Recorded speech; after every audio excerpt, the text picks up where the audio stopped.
Hey everybody, what's up? It's Misha. Today I'm going to teach you about breathing. Okay, I'm going to teach you a simple breathing technique for both you and something that you can teach to your children to help them to gain control or relax in certain circumstances. It will be a huge benefit to both you and your kids. Stick with me. It's easy. I'll teach you how to do it.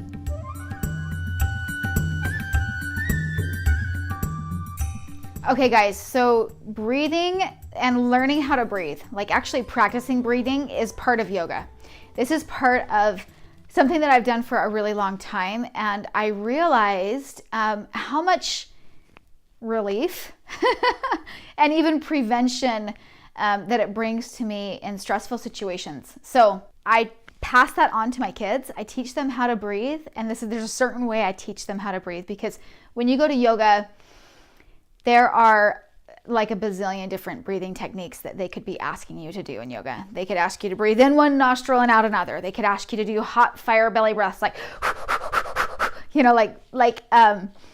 all sorts of breathing techniques. Breathe in for 1 second, out for 2 seconds, breathe, hold your breath, all these different things. Okay. And they're all techniques that really just teach us how to breathe.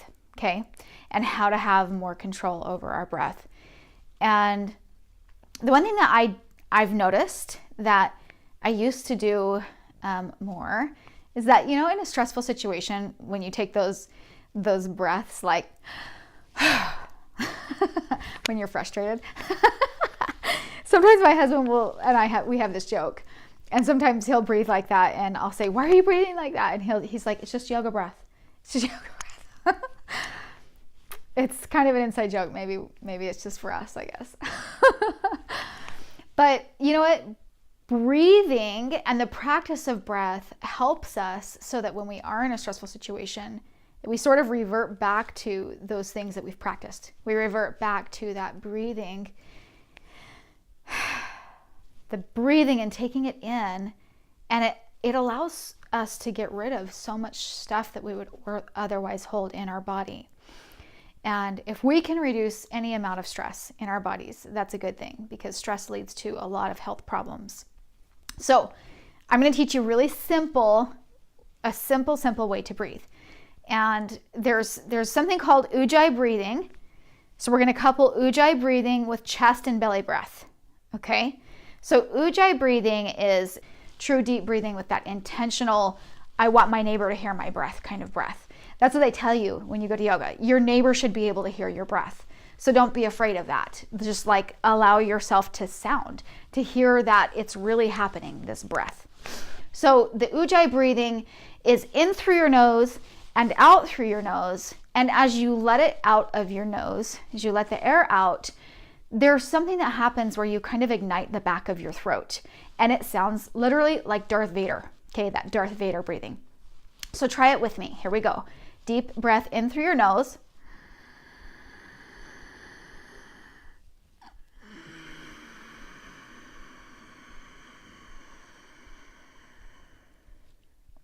So you get the idea.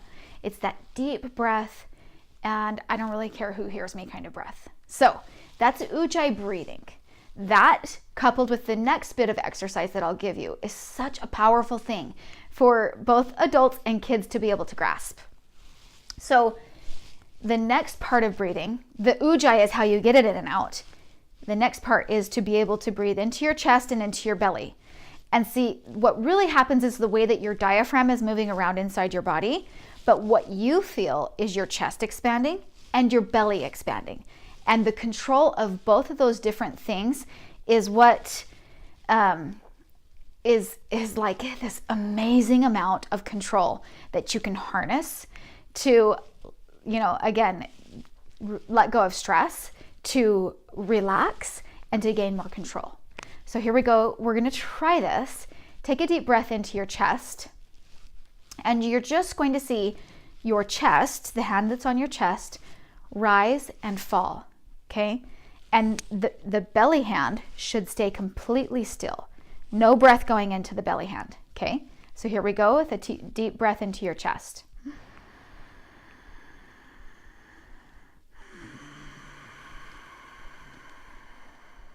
And again.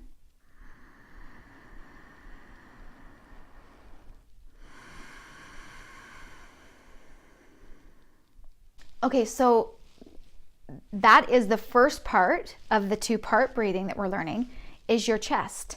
The second part is your belly. So what we're going to do this time is we're going to breathe and we're going to allow your belly to rise and to fall while your chest hand stays completely still. So hopefully you can see this. This hand right here on my belly is going to rise and fall. With a deep breath.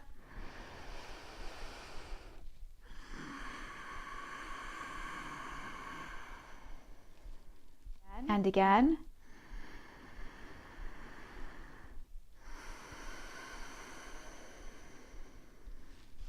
And so the only thing that's moving in that breath is your belly hand, is your belly. You're pushing all of the air that you're taking in into your belly and then out of your belly. And the hand on your chest is staying still. This is 2-part breathing, chest and belly, with the ujjayi breath, okay? So that is the dynamic of the breath. The fun comes in truly learning it, because it takes a little bit to actually learn how I'm breathing air in and my belly is rising. Is that the right way it should go? And there's a lot of confusion. I remember when I first started to learn it, it feels contrary to what you might know just by your regular breath as you're going about day to day. Breath is an amazing thing. Okay, so what's really cool is when you start to sequence this breath, okay? So you might be able to do a sequence where you breathe into your chest and fill your chest all the way up, and then continue to fill your belly all the way up. And then let it go and let your chest fall, and then your belly fall. So it's not just all at once happening. You're gonna go in through your chest, in through your belly, out through your chest, out through your belly. Try that with me. Here we go.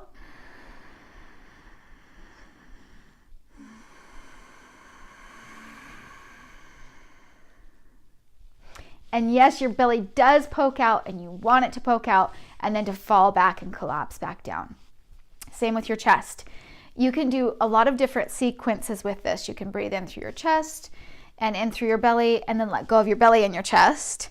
Or you can do it like we did previously, let go of your chest first. You can breathe into your belly and then into your chest and then let your chest fall first and then your belly. And it's kind of fun just to play around with that and to see if your kids can follow the instructions with breathing in, breathing out, or vice versa, or whatever sequence that you throw at them. I love to do this laying in bed with my kids. This is my favorite place to teach them breath, because especially one of my kids has like a hard time kind of relaxing at night, and it helps him to like get that control and just to relax. And then in other circumstances, like if your kids like lose control easily, gosh, going back to the breath is so powerful, and sitting down with them and teaching them that control, or yourself. So it's kind of a thing that takes a little bit of practice, but once you have it, you can go to that place and you can ask your kids to go to that place in a lot of different circumstances. Okay, at times when they lose control, maybe they get upset, or maybe they're hurt. I know that one of my children got hurt pretty good on the soccer field, and when he came off the soccer field, it was such that I was by him, because a lot of times, you have to let them be that tough kid.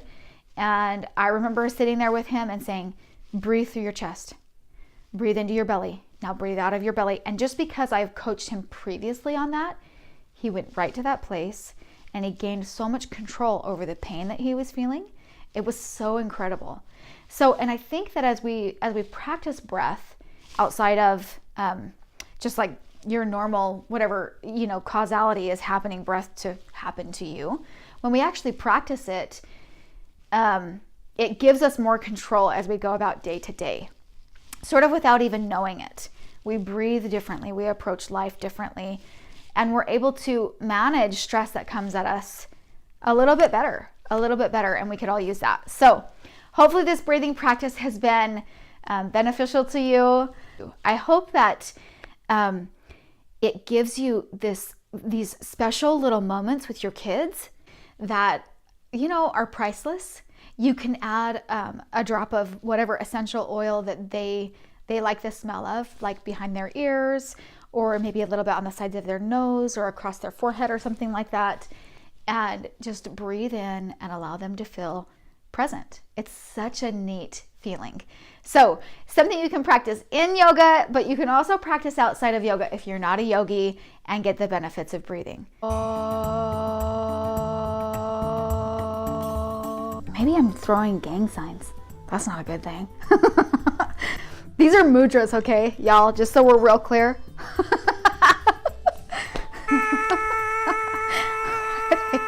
I would hate for that to be misinterpreted. Leave in the comments below your thoughts, any questions that you have. I know it seems a little bit awkward at first, but all of these different breathing techniques and sequences are meant to help you learn and gain control in your own life and in your own body. And once we do that, we can exude that out into the world. Hopefully this helps you gain just a little bit more peace in your life and a little bit more control in stressful situations.